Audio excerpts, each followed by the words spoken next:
Hey everybody, it's me, CC Trubiak, and welcome back to CC's Vinyl Closet. Here is where I just love listening to classic country music on vinyl record, and then sharing the gospel and what I get with you guys. And today, you can already tell, I'm really excited. I've got a special installment featuring none other than Johnny Paycheck, and it's long overdue that I finally deep dive this legend. So, if this sounds like your thing, grab a comfy spot to sit for a spell, turn up the volume a few notches, and get ready to bask in the beautiful gospel of Johnny Paycheck. He was born Donald Eugene Little on May 31st, 1938, and he passed away at the age of 64 in 2003. And may he rest in sweet heavenly peace. Professionally, he was known as Johnny Paycheck. He was born in Greenfield, Ohio, the son of a barge worker,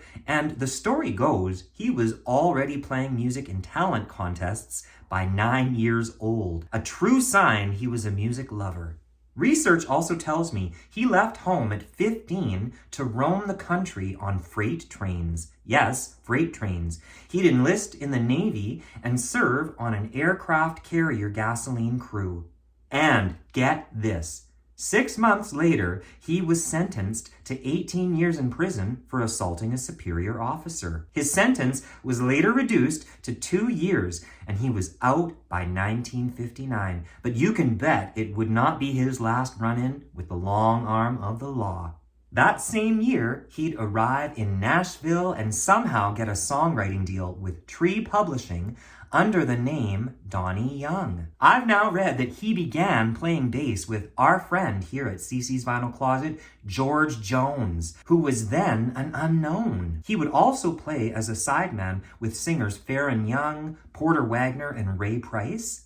Man, in 1962, he began recording at Pickwick Records as Johnny Paycheck, apparently a name borrowed from a heavyweight boxer. Well, Johnny would have his first modest hit in 1965, and the rest became his unique history as one of the hardest living country artists of all time. And I ain't kidding. Stats-wise, between his debut album in 1966 all the way to 1996, Johnny Paycheck released 30-some albums. And here at CC's Vinyl Closet, I've got a couple for the time being. However, I really hope to improve on that down the line.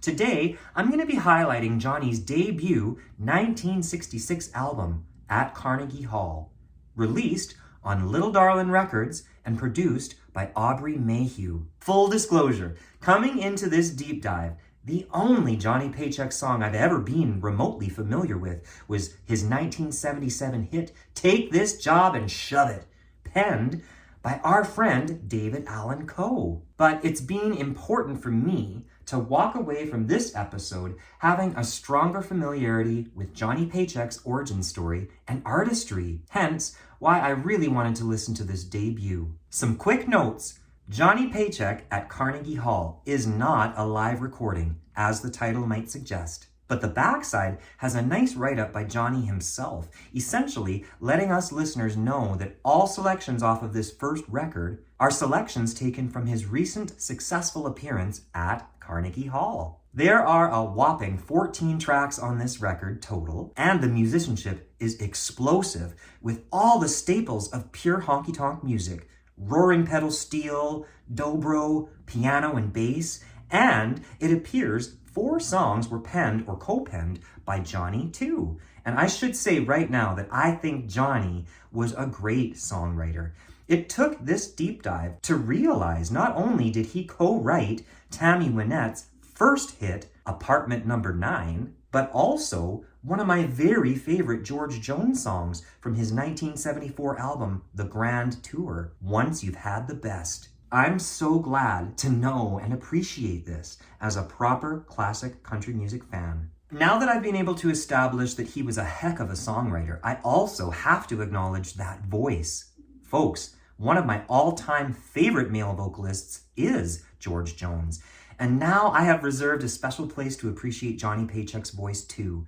On this record, it's soaring and unusual in that you only need to listen to his enunciation and how he'd bend his vowels, often reaching these high, beautiful places, suggesting that he knows how to feel and convey whatever the song requires. I cannot possibly speak to all the album's tracks. However, there are many, many highlights. Familiar tunes like the Roger Miller penned opening track, King of the Road, and Ballad of the Green Beret are performed with originality that made any preconceived judgments of these songs immediately disappear. For original songs, Johnny's very own co-write song, Bayou Bum, welcomes us listeners into the world of a down-on-his-luck kind of guy with a lot of pride via the lens of Johnny, a self-professed, hard-living redneck. It's a fun song, and I highly recommend that you check out his version. Well, I fish all day from my boat, that's the way I make my living.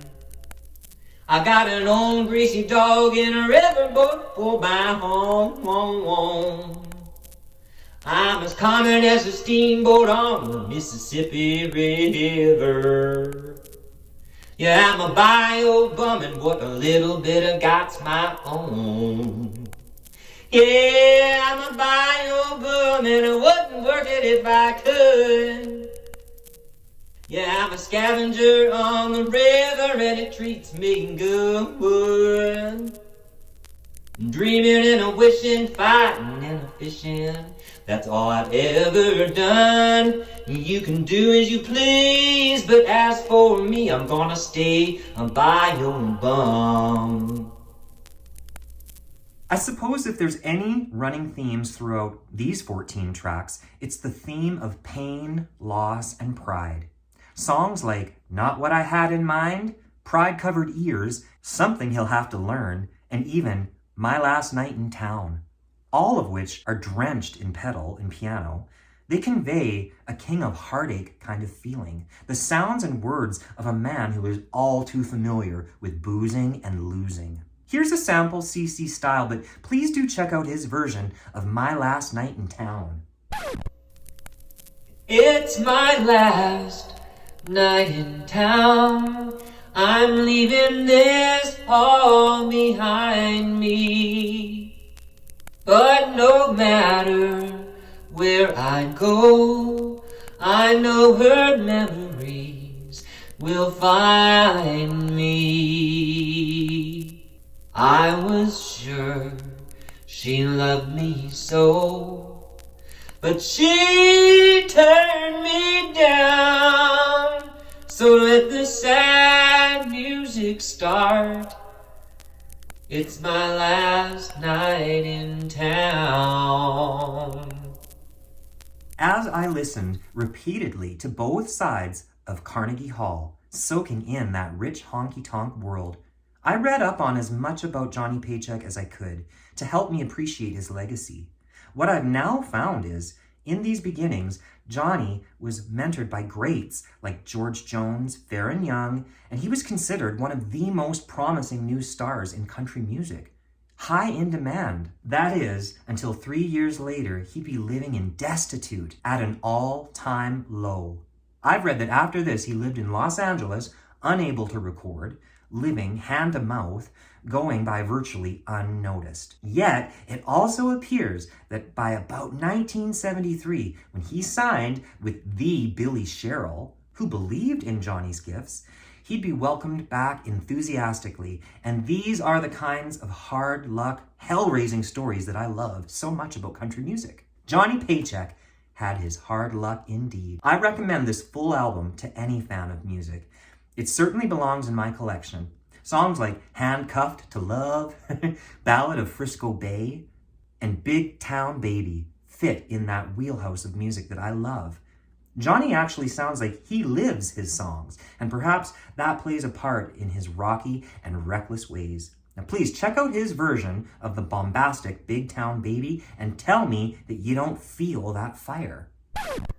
Now she's a big town baby, she's out to do the town, all looking for a big town daddy to love her and show her around. And when the fun's all over, she thinks she'll come back to me. But she's made me a big town daddy, and I'm out making history. Needless to say, I'm going to enjoy a lifetime more of listening to Johnny Paycheck's work. I'm fully convinced of his charisma, uniqueness, his nerve, and his talents. He clearly was highly influential as an artist. He fit in right alongside the great outlaws like Waylon Jennings, David Allan Coe, Chris Christopherson, Merle Haggard. I'm enamored by that talent behind the brawler image. And this essentially wraps up today's thoughts and impressions on Johnny Paycheck at Carnegie Hall. Thank you guys so much for tuning in. Please hit that like and subscribe button and stay tuned for next week's episode of CC's Vinyl Closet. And until then, take good care of you and take sweet comfort in the music.